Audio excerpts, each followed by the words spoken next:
Yeah, sure. So a sensory diet has the word diet in it, but it's Hmm. not have anything to do with eating, or it could. But in the sense of a diet, it's what your body needs throughout the day, just like a food diet, right?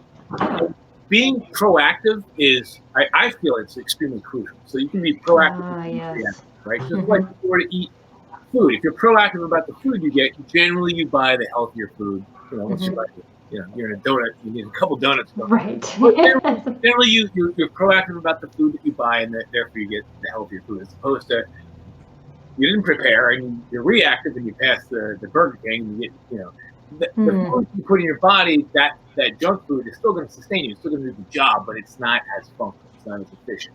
Same thing with sensory input. Um, Mm. so getting your all a sensory diet is getting meeting your sensory needs throughout the day, periodically.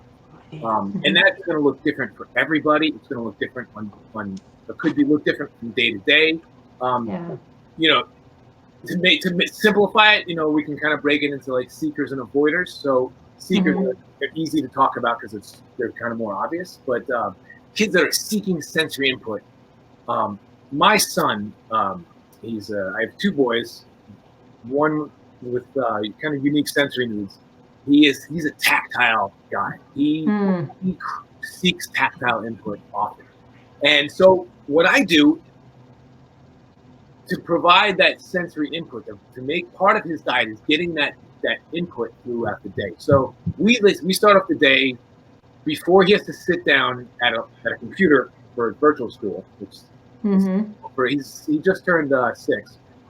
Um, we try to do a lot of jumping. We do a lot of jumping, crashing. I let him have his feet off. His feet kind of rub on. I have a LakiKid wiggle cushion with those little spikes on the bottom. Things like that he can use before an activity that is going to require his attention, and if I can do something during that activity. So that's what a sensory Ah. diet is providing sensory input, which is also movement. 95% of it is movement based. Um, Hmm. Before I'm going to ask a kid for his attention to focus on this thing, whatever that thing is, whether it's Got sitting at it. a desk to write, sitting at a table to eat dinner, to get in a car ride, um, things that are going to require your kid's attention. And if they're avoiders, kids that are hypersensitive, that Mm. are really aware of, typically that's like hot noises and highly visual.